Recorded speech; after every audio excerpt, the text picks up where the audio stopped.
the Speaker of the House was saying why they were asking for the $80 benchmark is so that that extra $5 is specifically used to take care of the deficit. And you're saying there should be a downward review. There should have been a downward review. Yes. You see, deficit. Are you thinking in the lines of the deficit and savings? You see, whether your budget is surplus or deficit does not really matter.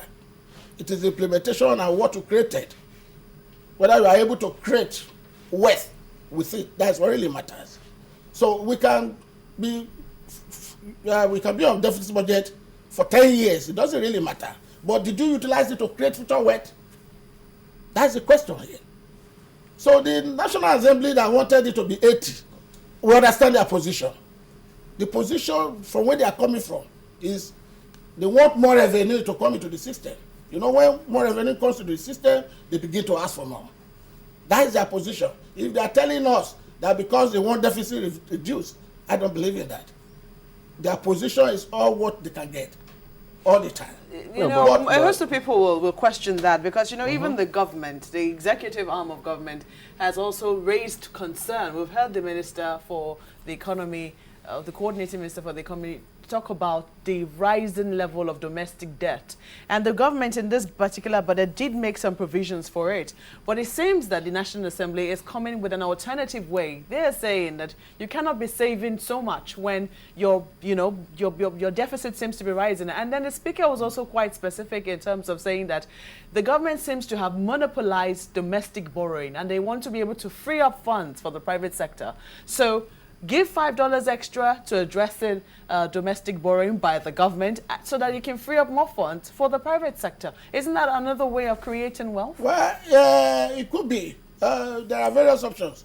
But the way I'm looking at it is quite different. I'm coming from a different angle. We have to restructure the entire budget.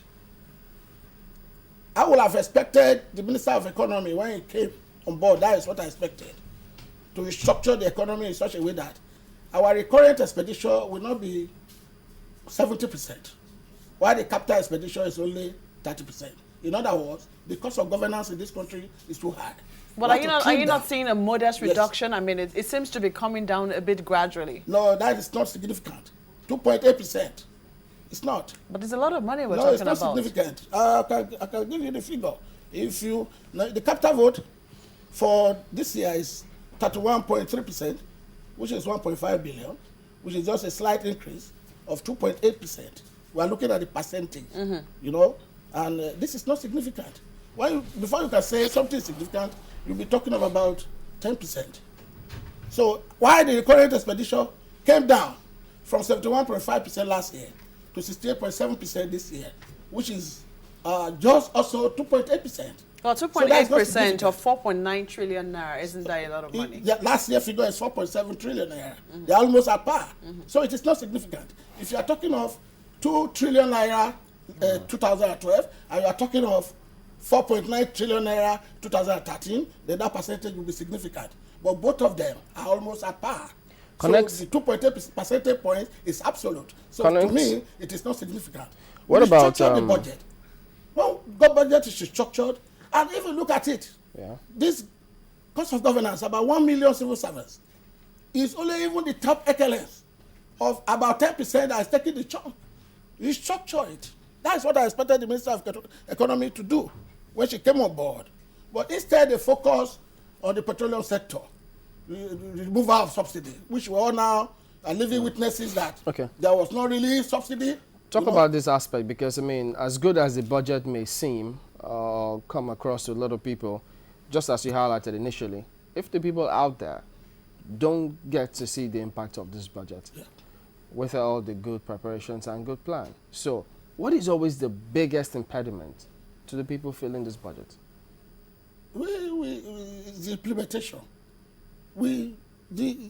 If budget is actually, if money that are voted to each sector goes in there and goes to the right place at the right time, and it has impact, people will know.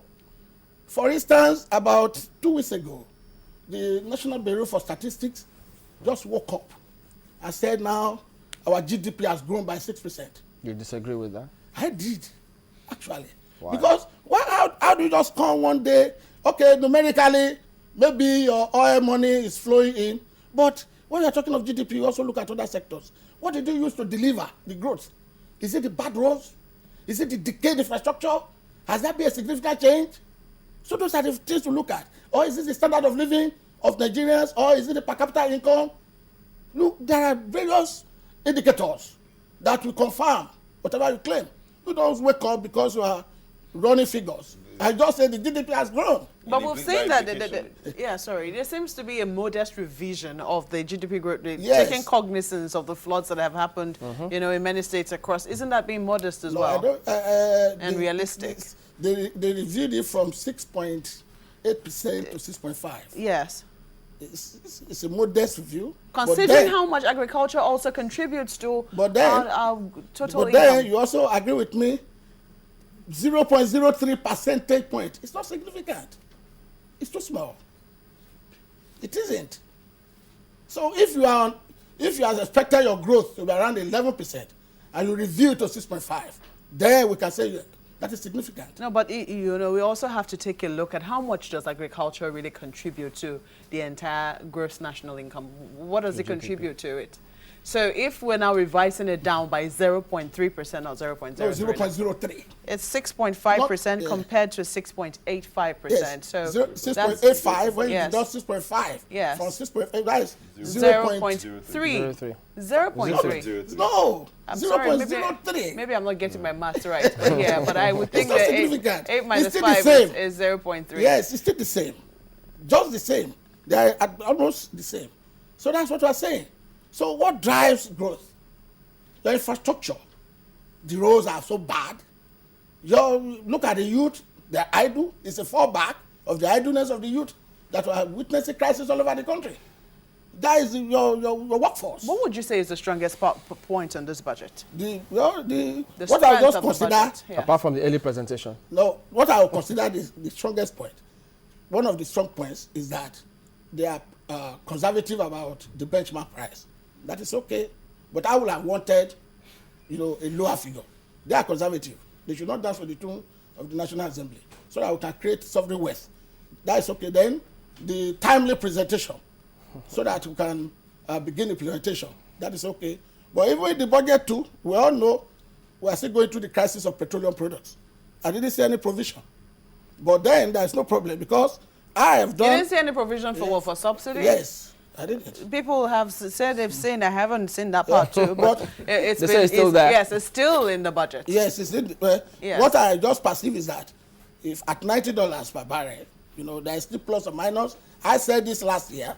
There's still plus or minus 15. By the time you convert that, you'll be getting about $30.9 billion, 2.2 trillion. You can still make the provision from that. So that is what I can see that, implicitly in the budget. So apart from all this, I think it is business as usual. Talk about business. Nigerians should not expect something spectacular, except the implementation this time. Do you agree that Nigeria is a growing investment destination? You do agree with that fact? Well, definitely. Our population is growing. Our population should be our power. You know that? The largest market in Africa, sub-Saharan, the Chinese want to be here. Every country wants to be here. It's our power. Then it's an agro economy. We have everything. Okay. Those are our power. We should be an emerging economy.